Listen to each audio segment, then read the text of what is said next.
Ladies and gentlemen, welcome to a novel atrazine degrading bacterium, a proposal by the UWC CSC GOGEC team. In this presentation, we'll go through an introduction, our project value, goals, mechanism of action, experimental design, implementation and applications, as well as biosafety. Atrazine is a toxic pesticide which is widely used. Usage in areas with less regulation can exceed 10,000 tons yearly. It disrupts the endocrine system of many vertebrates, affecting gonad development. It's not a small problem either, as with the aforementioned statistics, it's also been estimated to have made it into the drinking and food supply of 40 million Americans.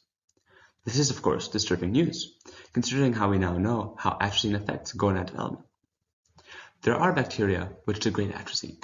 However, despite this fact, atrazine contamination remains an issue.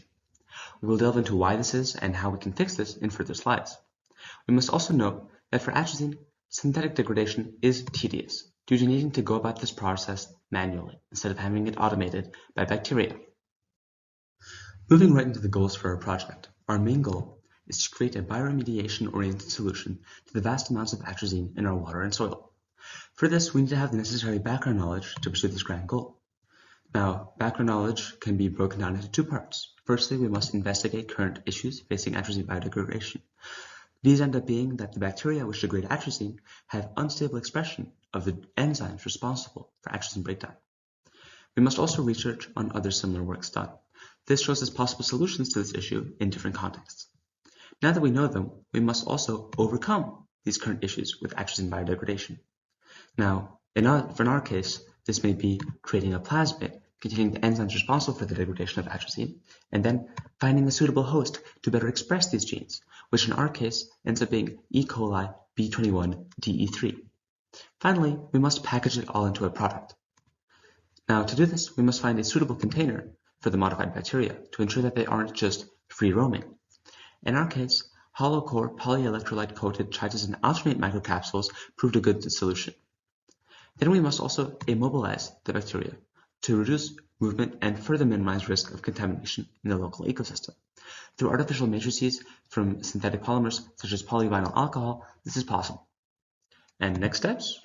A kill switch could be implemented, which would activate under a certain atrazine concentration to ensure that once the atrazine is gone, the bacteria as well will die off. This would ensure that any row bacteria would die without access to atrazine. Moving now into the value of our project, or also asking, what research gap does our proposed project fill? Very simply, the most common atrazine-degrading bacterium, Pseudomonas sp, fails to consistently express genes for biodegradation of atrazine. Our proposed solution moves these genes through a custom plasmid into a bacterium which is well known for high expression rates of plasmids, which would perfectly counteract this issue. While Pseudomonas sp is not available as a packaged solution, our microcapsules package a more effective organism for biodegradation of atrazine, making this worldwide issue easier than ever to solve. Atrazine breakdown is used as a nitrogen source for Pseudomonas sp, using 6 different enzymes entitled ATS A, B, C, D, E, and F. These enzymes are encoded on the P-ADP1 plasmid of Pseudomonas sp. The first step of the biodegradation process, atrazine chlorohydrolase, also known as ATS A, catalyzes the breakdown of atrazine to hydroxyatrazine by dechlorinating the substrate. Hydroxyatrazine ethylminohydrolase, also known as ATS B, acts on the carbon-nitrogen bonds in hydroxyatrazine in the presence of water, converting it to N-isopropylamide. N-isopropylamide isopropylaminohydrolase, also known as ATS C, catalyzes the final step of atrazine breakdown into its main intermediary, cyanuric acid. Now, what makes Pseudomonas sp special is the biodegradation pathway that we've just covered, as very few bacteria break down atrazine, and almost none of them as effectively as Pseudomonas sp. Cyanuric acid, however, is used as a nitrogen source in many bacteria. In Pseudomonas sp, the breakdown process of cyanuric acid looks a little like this. Cyanuric acid hydrolase, also known as ATS D, an amidase which opens the ring of cyanuric acid, results in formation of biuret. ATS E is an amidohydrolase which catalyzes the reaction of biuret into 1,3-dicarboxyurea, which results in aliphenate. This has been recently discovered to contain another small protein by the name of ATZ, which is necessary for the solubility and function of ATZ. The final step of cyanuric acid degradation, ATF, catalyzes the reaction of aliphenate to carbon dioxide and ammonia. The atrazine degradation relies on a finely tuned system of promoters, regulators, and catabolic genes. First of all, to kickstart the gene expression, we need the promoter. The T7 promoter is renowned for its high transcription efficiency. The T7 RNA polymerase binds specifically to this promoter, driving robust expression of downstream genes. This makes it a helpful tool for amplifying target gene activity. Second, we have the system's regulatory backbone, which consists of three key components. RPON1 is a sigma factor that recognizes the T7 promoter and initiates transcription. It also regulates nitrogen fixation pathways, linking gene expression to nitrogen availability. NTRC is a transcriptional activator responsive to nitrogen levels. It controls genes involved in nitrogen uptake and utilization, ensuring the cell adapts to environmental nitrogen scarcity. The GLNK1 protein is a nitrogen sensor protein. Under low nitrogen, GLNK1 modifies NTRC activity, prioritizing nitrogen assimilation pathways. Together, these components create a feedback loop that optimizes nitrogen metabolism. Next up, the catabolic machinery includes multiple ATZ genes working in conjunction. On plasmid PADP1, ATZ A, B, and C genes encode enzymes that break down atrazine into cyanuric acid. This plasmid is self-transmissible, enabling horizontal gene transfer of this detoxification capability. ATZ D and F genes complete the pathway, converting cyanuric acid into ammonia and carbon dioxide. This step not only detoxifies the herbicide but also releases nitrogen beneficial for bacterial growth. Last but not least, ATZR is a critical element to this degradation system. ATZR is a regulator activated under nitrogen limitation or cyanuric acid presence. It triggers ATZDEF expression, ensuring the pathway proceeds only when needed. This prevents wasteful energy expenditure and aligns catabolism with metabolic demands. The recombinant plasmid is transformed into Escherichia coli BL21 through heat shock or electroporation.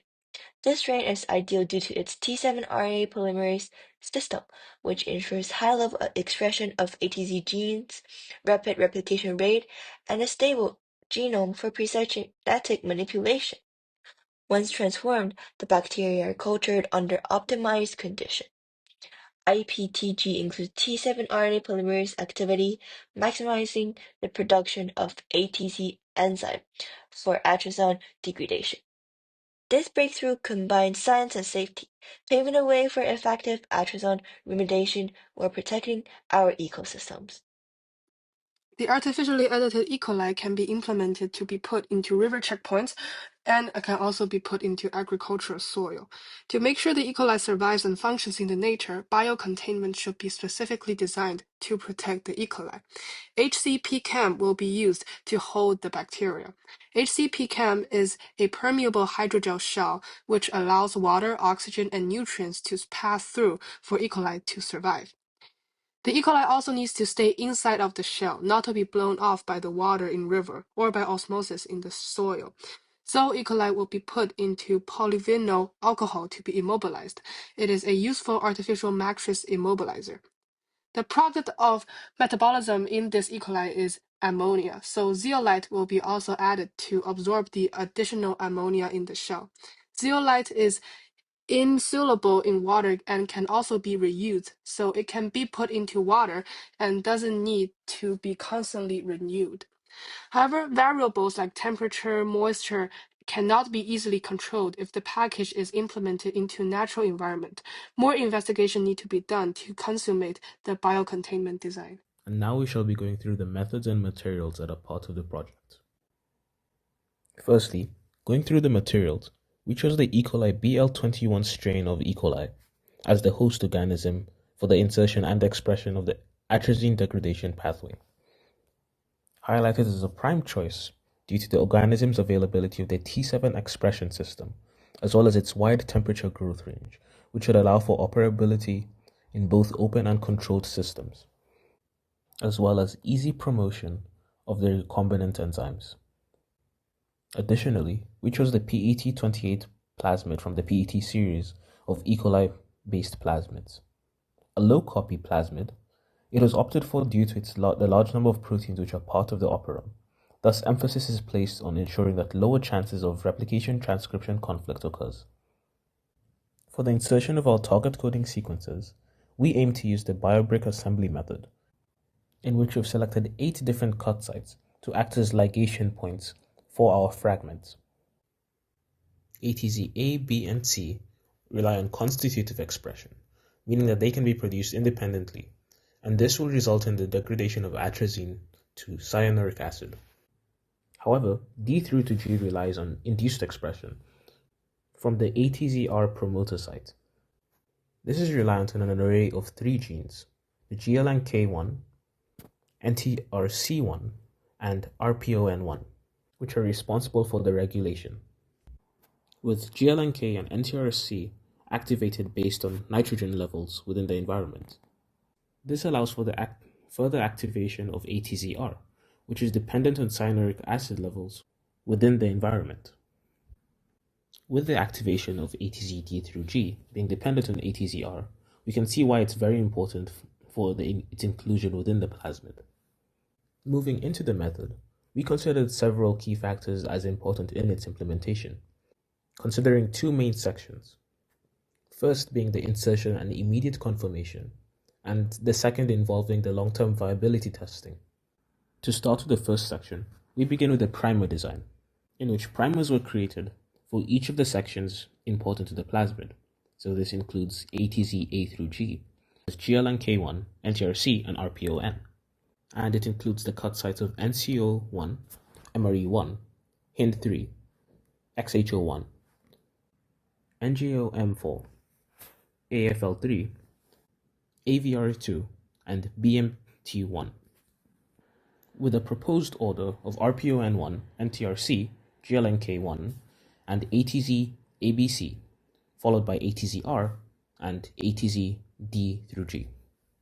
Next, we move on to the molecular cloning, in which we propose to use the biobrick assembly method based on the restriction sites that we chose. However, with the creation of complementary overhangs, Gibson assembly also stands as a potential means of joining together the fragments.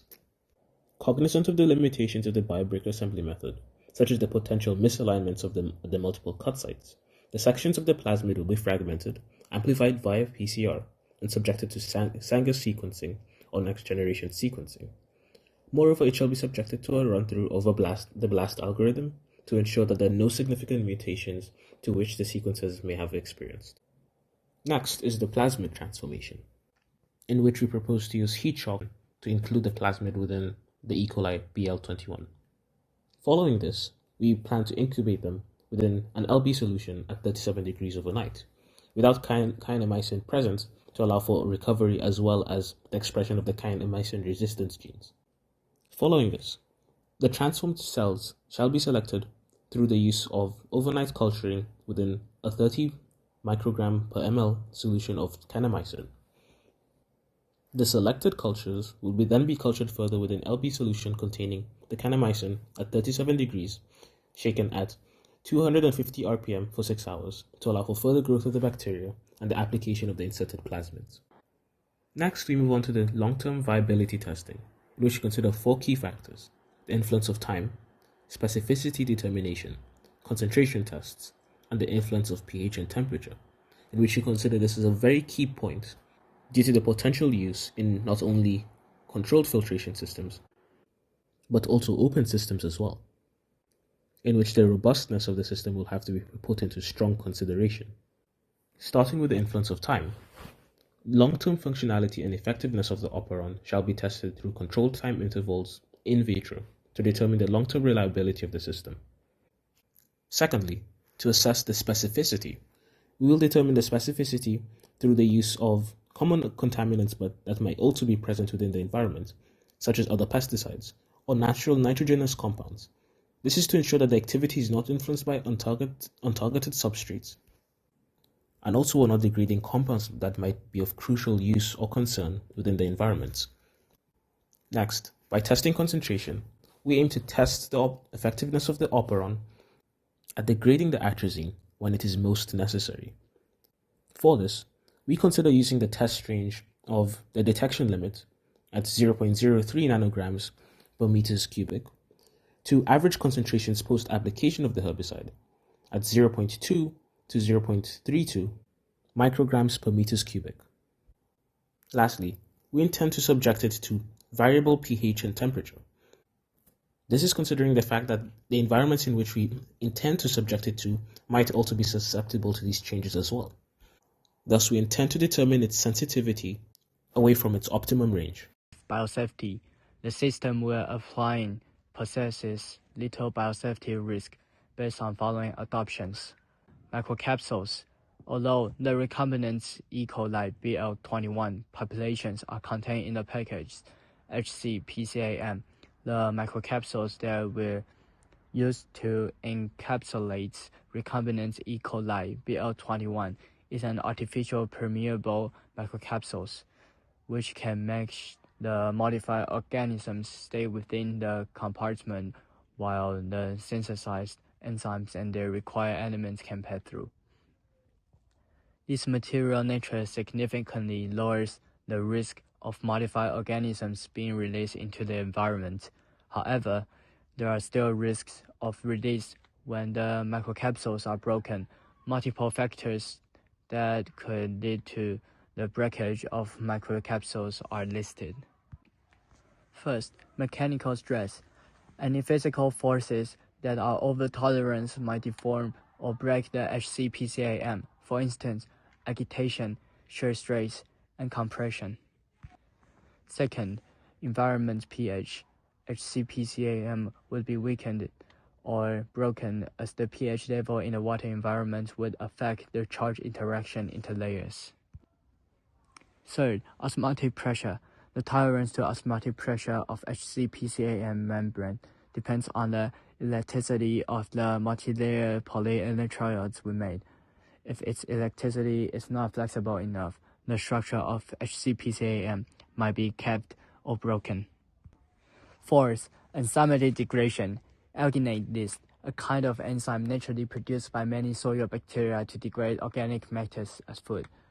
This kind of enzymes could break the alginates of HCPCAM down into oligosaccharides, which would destroy HCPCAM and the formed compartment. Kill switch. Given the potential risks of microcapsules breakage, kill switch related genes are adopted in the plasmid. Kill switch is a conditional suicide system. The condition could be set during processing. This switch makes the organism destroy their own genetic materials when a particular situation happens. Chosen organisms. None of the species or strains we use are pathogenic to human, common crops, and livestock under regular conditions according to CDC, GOGEC Biosafety and Biosecurity Blacklist, and Biosecurity Law of the People's Republic of China. These organisms possess little chance to harm humans' livelihood.